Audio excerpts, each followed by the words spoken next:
everybody, and welcome back to the PCAF. I'm your host, Preston. Today, we're doing something a little bit different. I'm out in Birmingham, Michigan today, out of office garage. Join me in this new video on my 2024 Ford F-150 Raptor R. I'm very excited to bring this content to you today. I just want to do a little walk around to the outside, show you some of the exterior and interior features, talk about what's new about this 2024 Raptor R, what sets it apart from the 23. You can see on the outside, vehicle's finished in carbonized gray metallic. It's got a really nice fleck, sort of shows different tones in the sunlight and shadows. It's a very nice color, one of my favorite colors from Ford. Finished with this unique hood accent here. You have the R badging here with the hood bulge that is functional for that heat escape functionality. Going on to the front fascia, you have these tow hooks in the front. These are finished in code orange. That's telltale sign through Ford that you have a modern Raptor product. They do that in Bronco Raptor, Raptor R. These are unique to Raptor R, but you have code orange accents available also on the 37 pack Raptor. Other vehicles in the Raptor lineup. You have the code orange R badge here on the grille. You got this new LED light, fog light, front fascia refresh for 2024. I think it looks great. One of the main things for 2024 that's been refreshed is the suspension system here. You can see it's a new dual valved suspension setup here, developed by Fox in conjunction with Ford. You can see that 1-2 there in the front. Let's go over to the back here. And then 1-2 in the rear here. It's really provides the ultimate functionality and performance and compliance, especially where I am here in Michigan. It's like driving on the surface of the moon. It's really, really awesome for daily driving. It really soaks up everything. It almost feels like you're in a 7 Series or an S-Class. It's very, very impressive.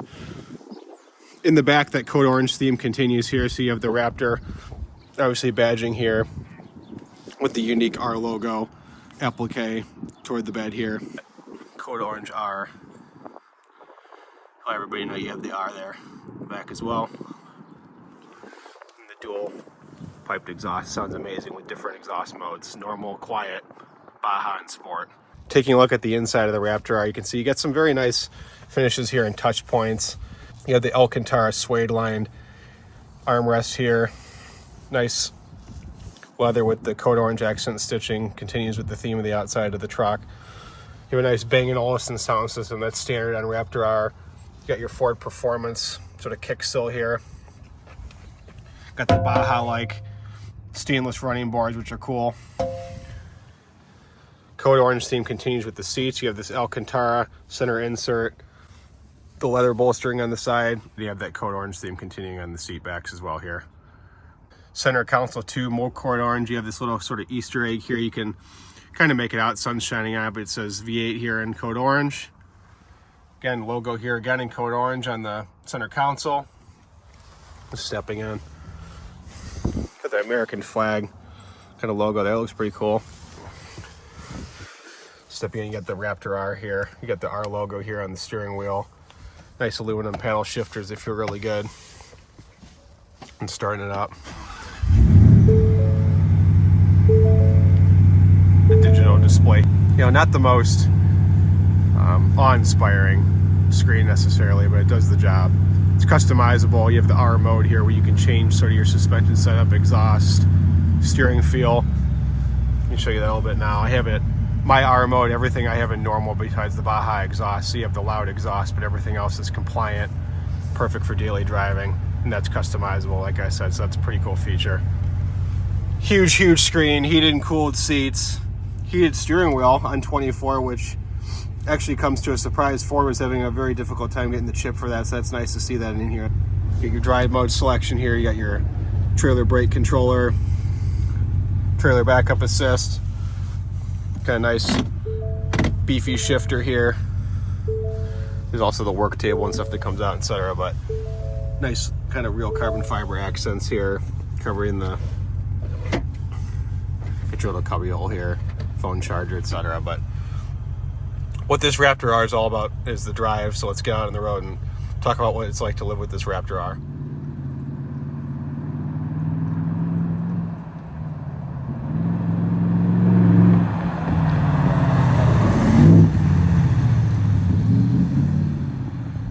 All right, so can now join me in the 2024 Raptor R. I got my brother Avery here today. He's gonna sort of give us some talking points on what his sort of take on the truck is as well.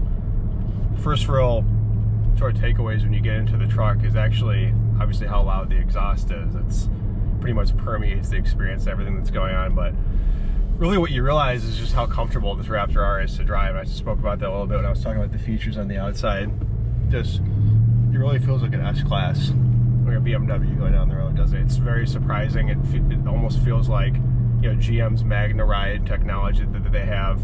The Fox shocks that were developed in conjunction with Ford Performance, I think, are probably unparalleled on the market, don't you think, in terms of it's great ride quality compared to your Bronco? How does it feel? I mean, it's night and day. Obviously, I don't have the Bronco Raptor. I just have a Wild Track that has the Haas 3.0 suspension system, but I feel every nook and cranny down the road. Whereas with this, it is almost akin to like getting into an S-Class. Probably not exactly like that, but in terms of the jump, that's what it feels like I'm getting into, but I'm still getting into a Ford off-road product. So it's obvious that it's made for Baja use versus rock crawling. So obviously that comes into play, but in terms of just a comfortable car, you certainly feel the premium. We're here in around Birmingham, Michigan today, Bloomfield Hills area, and the roads are probably above average in terms of average Michigan roads, you know, but generally speaking, our roads are an absolute disaster. That live here would know, but it's just an absolute nightmare. If you own, you know, supercars, it's a very delicate ownership experience. They're hard to really enjoy.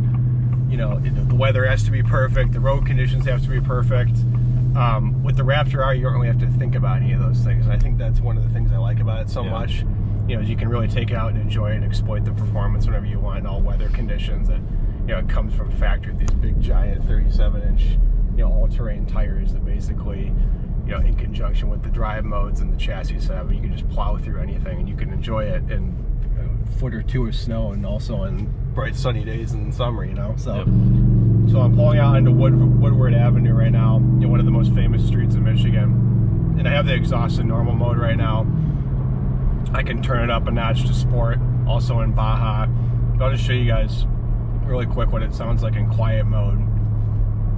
This can be a very subdued experience if you want it to be. It's pretty, you know, it's not a Rolls-Royce Wraith, but it feels pretty good down the road. You can have a conversation almost like whisper quiet when we're sitting here at the light. Yeah. You don't even really know the engine's on, which is crazy. I spoke about the dual characteristic and the character that I like in a lot of the daily drivers that I've had. You know, other viewers of the channel will know that I have an AMG G63 as well. In that respect, it's very similar. Here we are pulling off from the light. Just hear the quiet mode. It's pretty crazy, isn't it? It's a lot less than no, it's sport and Baja. Yeah. So here's quiet, here's normal, here's sport, and here's Baja. Yeah, certainly the decibel level goes up significantly. Big difference, yeah.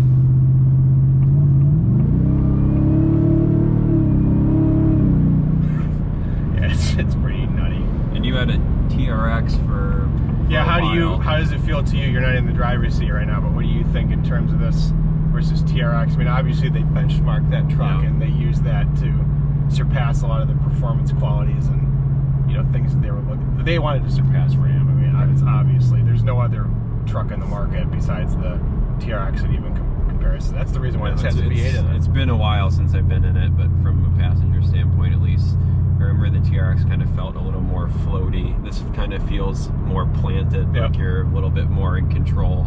There was more thought put into the chassis. Yeah, and it's not a luxury vehicle, I wouldn't say, but for me, everything just feels better put together. Like, it's a nicer kind of view in here. I think the outside looks more premium, better heated design. Seats, cooled seats, heated steering wheel. The fit and finish is actually pretty nice, too. I was talking about the Easter egg with the V8. You know, there's a lot of cool touches in it. Things that you would expect for 115 grand, you know, roughly.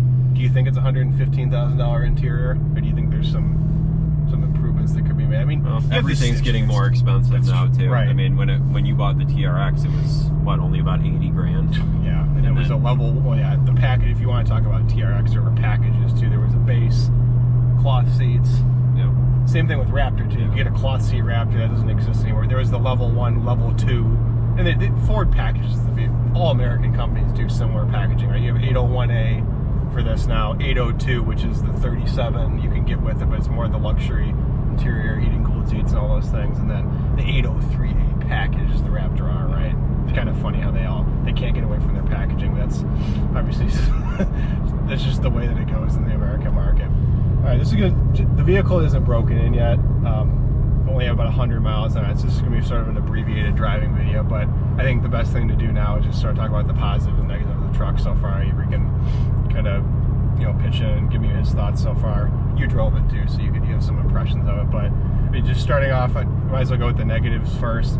We talked about price point, $115,000. That's not great, obviously, but I think you get a lot for the $115,000. Some fit and finish things. It's a Ford, right? I mean, there's no escaping that. I look at the steering wheel too, just sort of kind of getting a microscope under it. There's the leather in the back. Oh yeah, I mean, there's some stitching on here that is not even. There's a little bit of like a sticky goo coming out of the stitch spot. I mean, it came from factory like that. Nobody's been in this messing it up. So there's just some quality issues that could probably be improved upon. This is no Ferrari Pro Sangue, put it that way, right? And the interior, but again, you're paying probably 1/5 of the price for arguably 80% of the fun, of something like that. I don't know. It's completely different use case. It is, but you have a big 720 horsepower muscle truck. I mean, you're never getting in this, and you're not going to have a frown on your face, right? I mean, you're always going to get a good mood when you're driving it. But talking about the negatives really are the fit and finish. Like I said, obviously another negative. This is, this comes with the territory, obviously, but I said this too with the G63, is that the gas mileage is absolutely appalling. It's terrible. I think that I did an average reset after about 50 miles, just averaging like 8.9 miles per gallon or something. There's no stop start in this, which is just hilarious. It's just basically the antithesis of Ford EV in this new program that they're trying to roll out. So it's pretty fun. It's pretty funny, and it's just, I think it's definitely shows Ford's sense of humor, just the fact that this exists. But it's a great truck. It's a lot of fun to live with. So going to the positives, obviously, just the motor. I mean, it dominates the experience. 720 horsepower, 5.2 liter supercharged V8, 625 or 640 pound-feet of torque. I mean,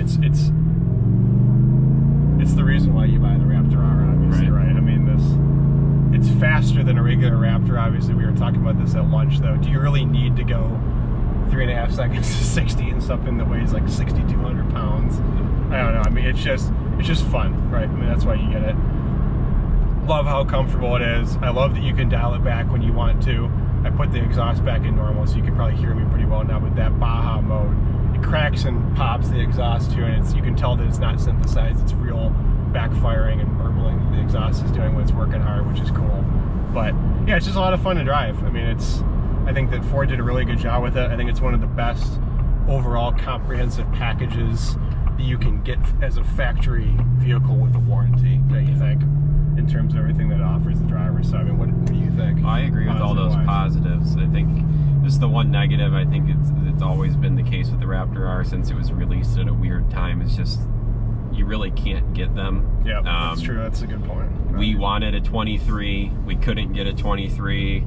Then we ended up being first in line for the 24, and it just so happened to work that way. But for people who don't have a great relationship with a Ford dealer, haven't had a lot of buying experience over the years, you're pretty much forced to pay the market price, which is not pretty. And I paid MSRP for this, for the record. I have a very good, like you were saying, it is very relationship dependent. It depends also, unfortunately, I mean, obviously you can do nationwide business and have a car shipped to you, but it's an absolute nightmare dealing with a lot of these foreign dealers. But mine, I love my dealer, I love my sales guy. I bought a lot of cars from him, and I was lucky to be able to order one of these to my specifications at MSRP. I don't, I've talked about it before, I don't pay markups on vehicles. Doesn't like doing that either, just out of principle. But so they were very good to me in getting me this truck, and they knew I would have a good use case for it and actually drive it and not turn it around quickly. But I mean, that's a very good point about it too. I mean, market value wise, it's if you can get one, it's worth doing. But it's like when you watch these 911 videos and stuff, and people talk about the price and they compare them to other cars, and it's like GT3, in reality, for the vast majority of buyers, the MSRP is not the price that you compare the vehicle to, and that's when you're talking talking about TRX versus Raptor R. Like, you can buy a great pre-owned TRX, I'm sure in the 80s to 70s now with the way the market is. But if you want a Raptor R and you don't have a slot for a new build, you're probably paying high 120s for a used 23 with mileage, 130, 140 if you're buying one that's pretty much brand new, and market really hasn't spoken yet on the 24, but I expect it won't be much higher. Well, people have been blinded too about this, like this new COVID world too, is that every new shiny toy, all these dealers and manufacturers, they just, the markup, right? I mean, like you always talk about the GT3 Touring. I mean, you can't get them if you want to just enjoy one and drive one. It's just sort of the way of the world. So but thanks a lot for watching the video on my 2024 Raptor. I hope you enjoyed sort of this abbreviated drive review, sort of first impressions of the truck. I've had it for only 4 or 5 days now, about 128 miles on it, so just getting to sort of know it more and enjoy it. But thanks a lot for tuning in to the PCAF. This is Preston. Avery, thanks for joining me, and we'll see you on the next video. Thanks very much.